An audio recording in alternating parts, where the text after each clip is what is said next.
Tonight we are going to talk about a true crime case, a serial killer by the name of the Raincoat Killer. So, this is a disturbing case. There is essay involved. So, if you don't want to hear about that, find another video to watch. Just letting you know. I get it. If you don't like whispering, if you don't like true crime, that's fine. That's fine. Do you? I get it. But if you are into it, let's get into it. So, before we start, let's just take one moment and acknowledge that this case is about real people that were actually murdered. And while we enjoy learning about cases, they are people, and just holding space for that acknowledgement.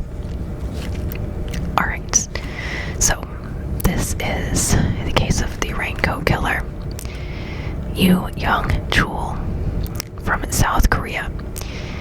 This is a quote from a documentary that I watched, as best as I remember it. Hello, this is the despicable human Yu Young-chul. I wish that lightning would burn everything down and a storm would swallow it all up. Because of such badness, I felt a strong urge to destroy and hurt people. Like a madman, I was intoxicated by it. So he had this desire, this determination to punish women. He got body scans of himself. He had them printed out to help him study anatomy. He studied anatomy a lot. He showed no sympathy or pity for his victims, and he saw himself as being godly. So, April 18th, 1970, he was born to a blue-collar family in the village Wana in Gochang County, North Jeolla Province. He was an unplanned child, unwanted according to his grandmother. His mom had considered an abortion. His parents, unsurprisingly, separated. His father was a Vietnam vet who gambled away his money. He was an alcoholic. He gambled away his war savings. He had owned a comic shop.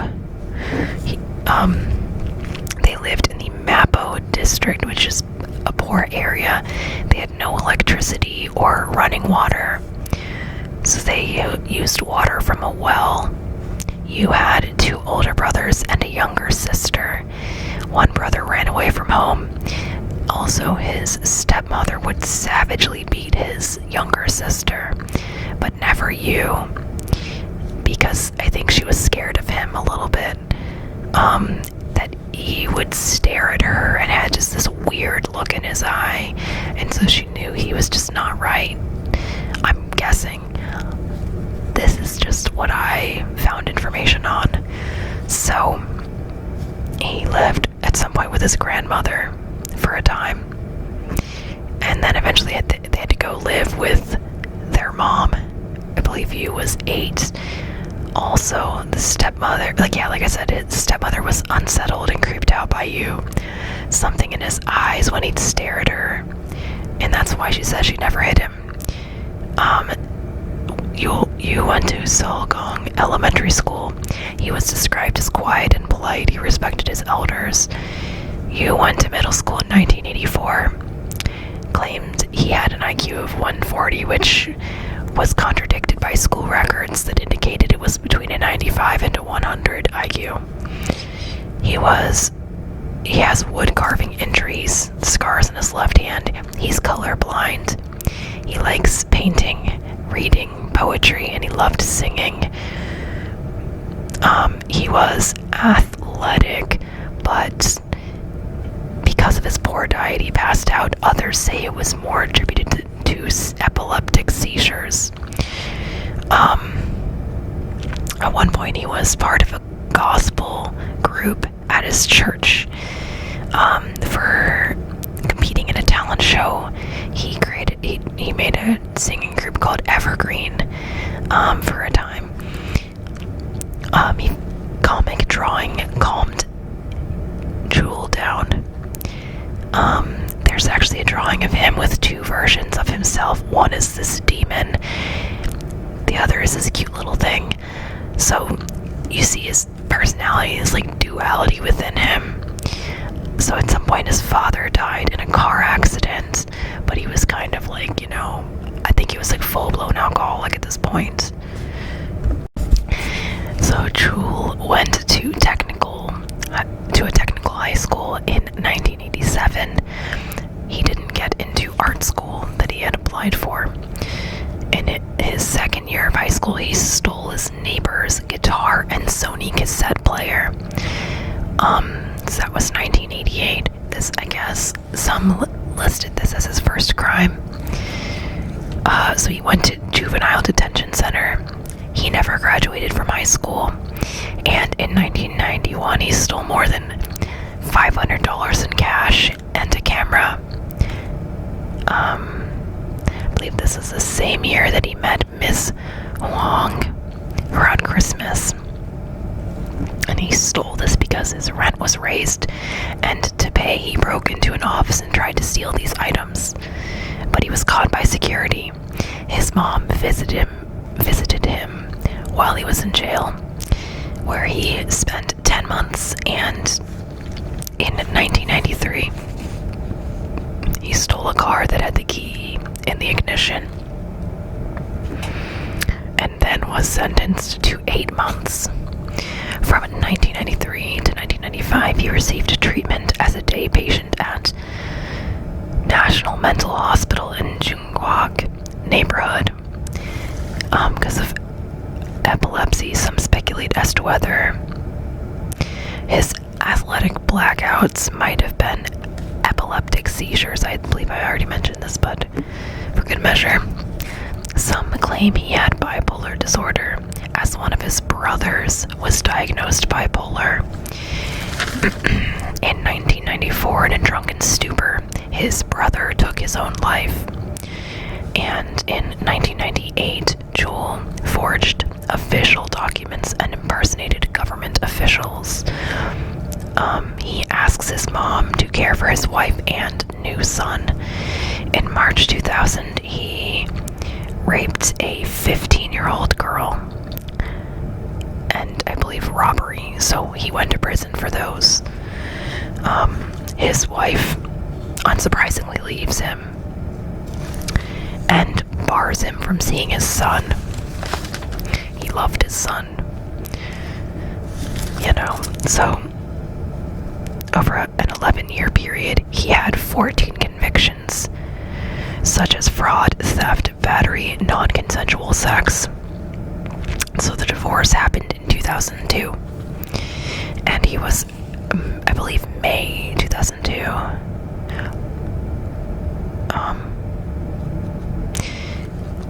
Sorry, I'm trying to understand my own handwriting. He was released from prison in 2003, and his murder spree was 2003. By this point, he was 33. Jewel believed he was destined to die young like his dad and brother, and this, some say, heightened his urge to kill more people. He went to prison at Jeongju Detention Center, that's where he had been, and while in prison he studied life and crime of Zhang Do-young, I believe, a serial killer who murdered 9 wealthy victims in Busan, Usal, and other parts of Yangon province. This was from June 1999 to the 2000s. The 2000 part of his daytime robberies.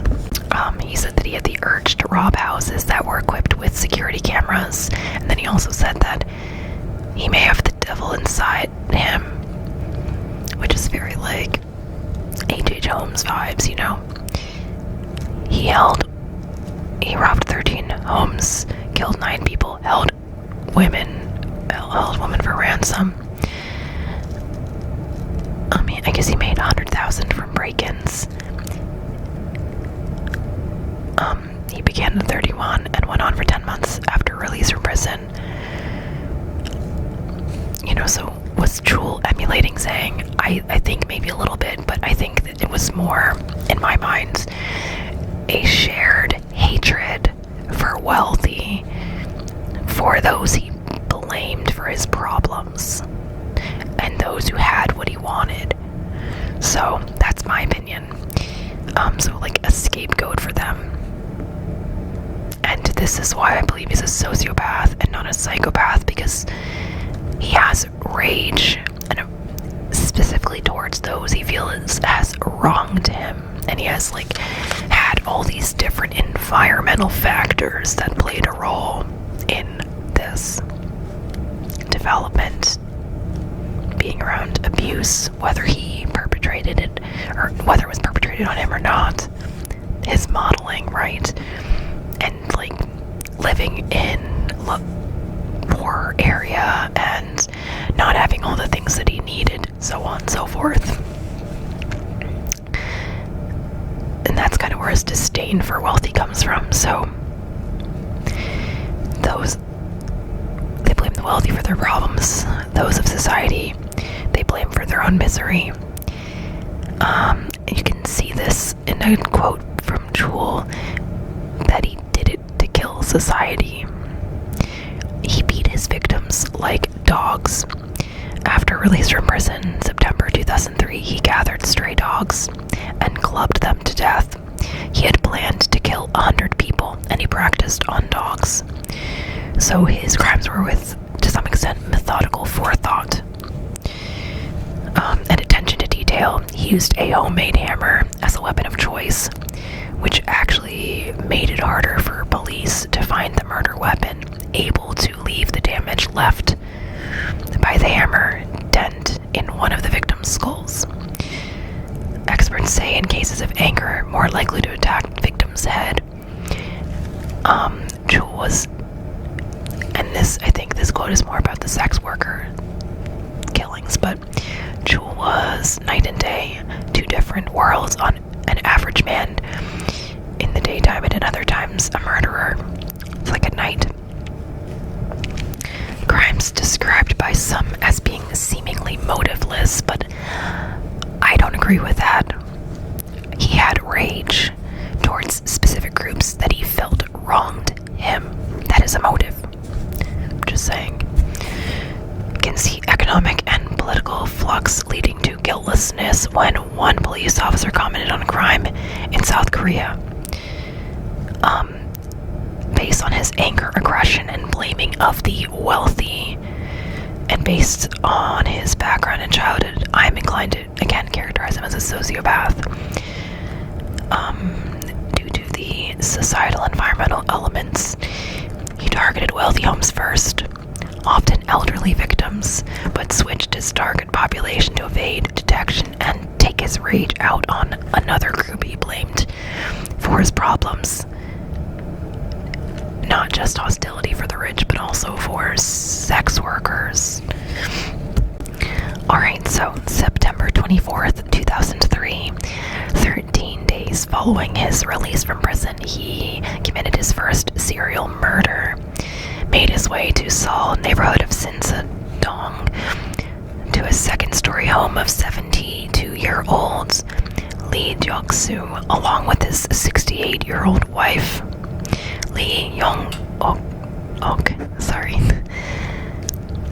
both beaten to death by Jewel with his homemade hammer. No valuables were stolen. He selected his victims here by looking for a church. It's weird. Then an expensive-looking home with an outer courtyard. Mr. Lee was a university professor. Home was gated with an outer door with a bonsai planted. So there's a garden behind the wall, and there was no security. Mr. Lee was beaten, stabbed in his throat while looking over her husband, Jewel smashed in Mrs. Lee's skull with his hammer. Yu locked the bedroom door, then realized as he used the victim towel to mop up the blood on his pants that he left his knife in there and had to kick the door back open to retrieve it, resulted in him leaving a footprint on the door that he only managed to partially remove. He tossed the place to confuse police, then, without stealing anything, then made his way to the subway and used the restroom to clean his weapon. Or weapons, because he has the hammer and the knife, but I digress. Then on October 9th, 2003, Jewel took the subway to a neighborhood near Googie Tunnel, again ice-peeled for a church, made his way to a wealthy home with an outer wall and an inner courtyard. No security. He climbs the wall, approaches Grandma King by the front door. So Grandma King was 85 years old. He smashes her in the head upon approaching. As her daughter comes over, he kicks her in the stomach and asks if there's anyone else in the house. And she tells him that her husband and son were upstairs. Then he took a hammer to her head. Jewel went to the second floor and forced her son to kneel. I believe her son might have been disabled also. And then struck him 8 to 9 times to the point his skull caved in and he left him there. October 16th, 2003, he took the subway to Solong Station, walked Samsung neighborhood of Gangnam District, wealthy part of Seoul, of course, because he was angry at the wealthy, found a church, scouted a house with a big garden and a large wall surrounded a narrow alley. At 10 o'clock, he approaches the front door. Mrs. Yu was the only one home, I believe. 69 years old, went to get the mail and came back in. She was the wife of a millionaire. He threatened her with his knife. And then he hammered her head, bashed her skull with the hammer, and scattered her belongings around the house. Alright, so then on November 18th at 11 a.m., he took the subway to Haesan University Station. He committed this crime near a police station, with the idea being that residents would have their guard down because they'd feel safe. He took a hammer to the skull of 87-year-old Mr. Kim, along with his housekeeper. There was also a baby in the house, but he didn't kill the baby. So the housekeeper's name was Paige. Yay, I'm sorry, I can't pronounce it. So yeah, he didn't kill the baby. He placed the baby on the sofa with a blanket over it, and the baby was later rescued when police got there. Yeah, so he kills the housekeeper.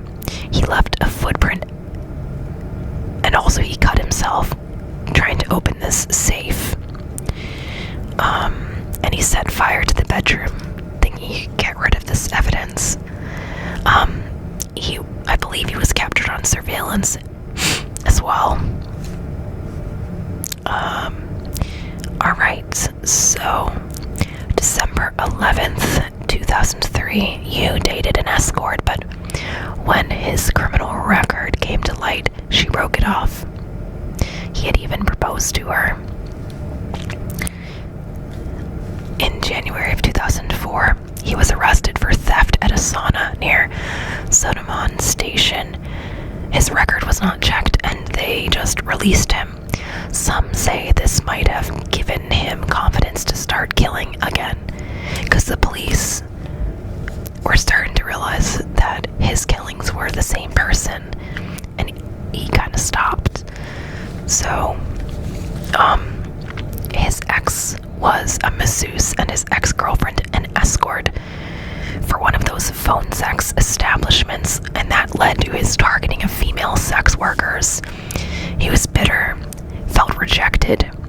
He actually considered killing his ex-wife, but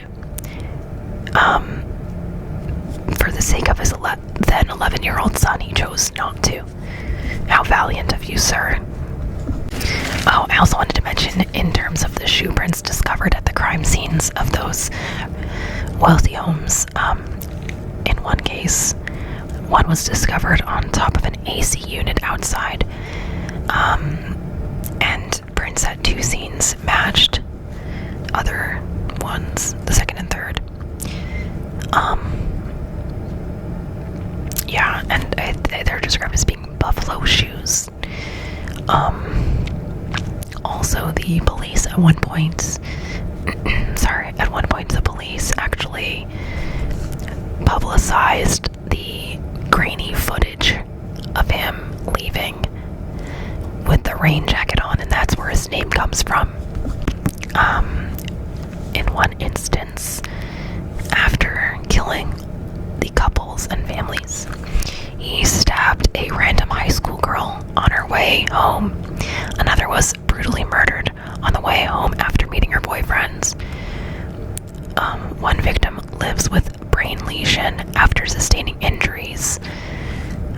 So yeah, he targeted women walking home and killed them for no reason and just ran away.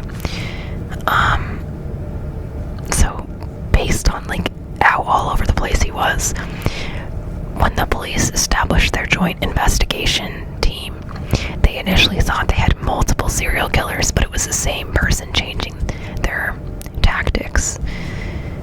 He also murdered a man for selling him fake Viagra, murdered him in his car, sawed off his hands. Alright, so only 2 of the prostitutes that he killed were ever reported missing. On February 6th at 7 p.m., he hails a cab to Imundong neighborhood looking for a victim.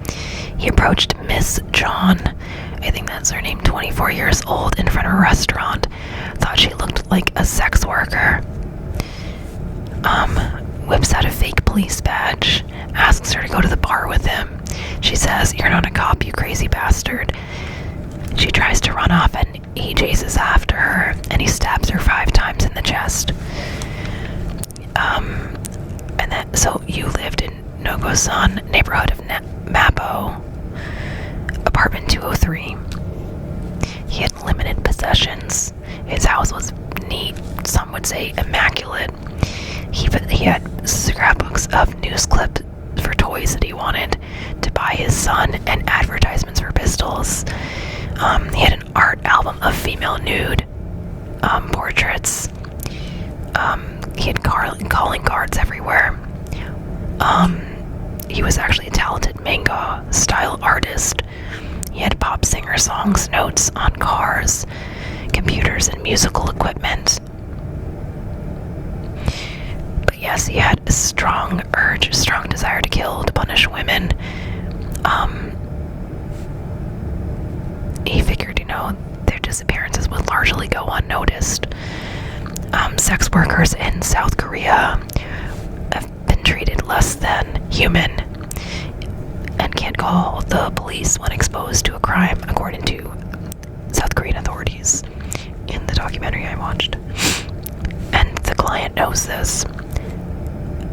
However, a brothel owner began to notice just that his girls would just go out and not come back. And then they also recognized the phone number of a caller as one of his girls' phone numbers that had belonged to her. Sus. So he would lure victims to places he could kill them, choosing sex workers knowing they would likely go unnoticed. Jewel selected women easier to dispose of, not too tall or curvy, would literally send them back if they were not the right size, specifically to make dismembering less difficult for him. Absolutely creepy. Used a woman to try to draw him out, the police did. The first one he sent back. And so on the strength of this cop's suspicion, they ended up going after him at some point in this whole situation. He tried to swallow these flyers beating up girls. The police brought him in. Captain said something was off in his eyes. They described him as being a hothead. So he had no scars, no tats. He didn't look rough, and yet something about him just creepy. He actually told the cops he wanted to confess that he killed a lot of people, and then his mom apparently fainted. The cops went with him to verify this confession. I believe they went to the crime scene, and he was gonna explain how he did everything, and basically he tried to make it seem like he was full of it, right? He did actually do it, and he did know everything, but he pretended like he mixed up all of the details to make it look like he's stupid.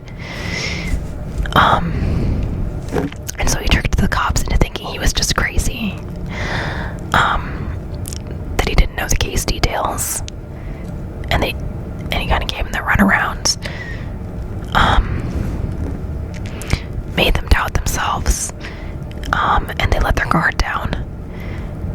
They got him to take the handcuffs off because of the seizures. He escapes and slips past them because they weren't paying attention, I guess. Oh yeah, and during all of this stuff, he's very just a little aggressive, and at one point it says something like, "Fuck all of you will be promoted if I say I kill people." Just he hates authority, he hates sex workers, he's a very aggressive, angry person. So Jewel was eventually captured in July 2004.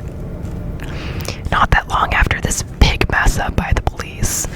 He was because they had the guy, and then he just gets away, and they realize they had the guy. So he was convicted December 2004 of, I believe, 20 murders. I believe it was 26. He actually committed 26. And he was sentenced to death. So the escort murders were from the spring of 2004, early April to mid-July. Some say he ate the livers of victims. There were at least 9 escorts that he killed, and he bludgeoned them to death. So basically all of his crimes were that he bludgeoned people to death. He killed them in his apartment. They found flesh and blood all over everywhere on the ceiling. He picked up victims from night phone sex lines or massage girls. So early to late April, he murdered 2 women. Early mid-May, he murdered 2 more, and then 3 were murdered in June. 1 victim July 1st, another July 9th, and his last victim around July 13th. July 15th, he was arrested for beating a prostitute at a Love Hotel in Yucasam neighborhood, according to sources. Again, he used victims' phones to avoid using his own to pick up more victims. He shaved skin off of their fingertips. He had a routine of taking victims' heads after chopping off their head and tying their hair back with rubber bands, following their decapitation, placing them on a paper towel holder to drain them of blood, remove it. He would either meet them somewhere and bring them to his house or have them meet at his place, and that's how he got his victims. He and the victim would have sex, although he claims that he did not have sex with them. I don't know, dude. I don't believe that. And as they would prepare to leave, and maybe go to the bathroom or whatever, he'd take the hammer on the shelf and whack the victim on the head full speed. He would dismember victims into several plastic bags on the 3rd floor of the building. He spent a lot of time desecrating the victims' remains, liked to feel in control. The door sill of his bathroom described this as a threshold between life and death. Complete control. He mixed remains with kimchi to try to hide the stench or explain it away. He took a taxi cab with the remains and claimed it was aged kimchi his mom had given him. As he honed his killing, he increased them to 1 a week. Following dismemberment, the body was put in these plastic bags, right? And it took 2 trips to bring it to the location that he was dumping it. Afterwards, he would clean his house maniacally. So he would bring them to a place near Banwang Temple, to a small flat area near Sojang University. There was a plot of land. It was isolated in the woods. Building unit he lived in, the water bill was higher due to cleaning up the blood. He confessed to killing 26. I believe he's convicted of killing 20, but you would probably want to double check that if you want to know for certain, but that's what I read. So, Lady Detective, in the documentary on Netflix that I watched, talks about trying to get a fingerprint from a severely decomposed finger from one of the victims. And it's absolutely horrifying to watch her describe it. It's the look on her face. You should definitely watch the documentary if you want to know more about this case. He was an individual, a madman that South Korea could not believe existed. So I'm gonna close out with this quote from Yu Young-chul. Even if I had been released and won the lottery, I probably wouldn't have stopped murdering people. I would have built most perfect hideout. So that is the story of Yu Young-chul. Thank you so much for watching. Please like and subscribe if you found this interesting, and I look forward to seeing you in my next video. Sweet dreams, Moonies.